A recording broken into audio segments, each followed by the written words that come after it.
এই নেইমারের মতো দুর্ভাগা ফুটবলার কি ইতিহাসে আর আছে? কার্লো আনচেলত্তি দলের দায়িত্ব নেওয়ার প্রায় ১ বছর হয়ে গেছে। প্রতিবারই নেইমারকে দলের বাইরে রেখেছিলেন, কারণ নেইমার পুরোপুরি ফিট নন বলে। বিশ্বকাপের আগে যেহেতু বাকি আছে আর ২টি ম্যাচ, সেখানে প্রাথমিক স্কোয়াডে রাখা হয় নেইমারকে। তবে মূল দলে তাকে ডাকার আগে কথা ছিল নেইমারের একটি ম্যাচ দেখতে উপস্থিত হবেন তিনি, কিন্তু বিধিবাম এই ম্যাচটি মিস করছেন নেইমার। ইনজুরির কারণে ছিটকে গেলেন তিনি। এবার আপনি বলুন, এমন দুর্ভাগা কেউ হতে পারে? বিশ্বকাপের আগে আর ২টি প্রীতি ম্যাচ খেলবে ব্রাজিল জাতীয় ফুটবল দল। শক্তিশালী ২ ইউরোপীয় প্রতিপক্ষ ফ্রান্স ও ক্রোয়েশিয়ার মুখোমুখি হবে ৫ বারের বিশ্ব চ্যাম্পিয়নরা। বাংলাদেশ সময় ২৬ মার্চ রাতে ফ্রান্সের বিপক্ষে মাঠে নামবে ব্রাজিল।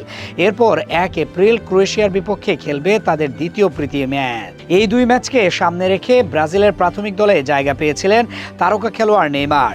নতুন কোচ কার্লো আনচেলত্তি তাকে প্রাথমিক তালিকায় রেখেছেন বলে জানায় ব্রাজিলের সংবাদ মাধ্যম ও গ্লোবো ও ইউওএল।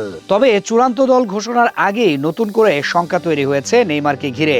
ব্রাজিলের শীর্ষ লিগে আগামীকাল বাংলাদেশ সময় ভোরে মিরাসলের মুখোমুখি হবে সান্তোস। কিন্তু মাংসপেশিতে আবারও চোট পাওয়ায় সেই ম্যাচে খেলতে পারবেন না নেইমার। জানা গেছে মিরাসলের মাঠে বসে ম্যাচটি দেখবেন কোচ আনচেলত্তি। আগামী সোমবার প্রীতি ম্যাচ ২টির জন্য চূড়ান্ত দল ঘোষণা করার আগে খেলোয়াড়দের পারফরমেন্স আরেকটু ভালোভাবে পর্যবেক্ষণ করতে চান তিনি। সান্তোস মিরাসল ম্যাচে আনচেলত্তির নজর স্বাভাবিকভাবেই থাকার কথা ছিল নেইমারের ওপর, কিন্তু চোটের কারণে মাঠের বাইরে থাকায় পরিস্থিতি বদলে গেছে। ব্রাজিলের সংবাদ মাধ্যমগুলোর ধারণা, এই ম্যাচে অনুপস্থিতির কারণেই প্রীতি ম্যাচের চূড়ান্ত দল থেকে বাদ পড়তে পারেন নেইমার। ব্রাজিলের সংবাদ মাধ্যম ও গ্লোবো জানিয়েছে, নিজের চোটের কথা জানানোয় সান্তোস কর্তৃপক্ষই নেইমারকে মিরাসলের বিপক্ষে ম্যাচে বিশ্রাম দেওয়ার সিদ্ধান্ত নেয়। ফলে সেই ম্যাচে মাঠে নামছেন না তিনি। তবে বেশি দিন অপেক্ষা করতে হবে না। আগামী রোববার ব্রাজিলের শীর্ষ লিগে করিন্থিয়াসের বিপক্ষে ম্যাচে মাঠে ফেরার সম্ভাবনা রয়েছে নেইমারের।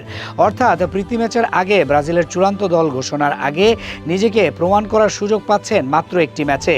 তবে সেই ম্যাচে গ্যালারিতে থাকবেন না কোচ কার্লো আনচেলত্তি, যা নেইমারের জন্য পরিস্থিতিকে আরও কঠিন করে তুলতে পারে। এখন পরিস্থিতি তার জন্য ঘোলাটে। কোচ তো ফিট না হলে বিশ্বকাপে নেবে না। যেই ম্যাচে তাকে দেখতে আসতেন সেই ম্যাচে আবারও ইনজুরি। তবে কি আছে নেইমারের ভাগ্যে? শেষ পর্যন্ত যেতে পারবেন আমেরিকায় বিশ্বকাপ খেলতে, নাকি ব্রাজিলের জার্সিতে খেলে ফেলেছেন শেষ ম্যাচ?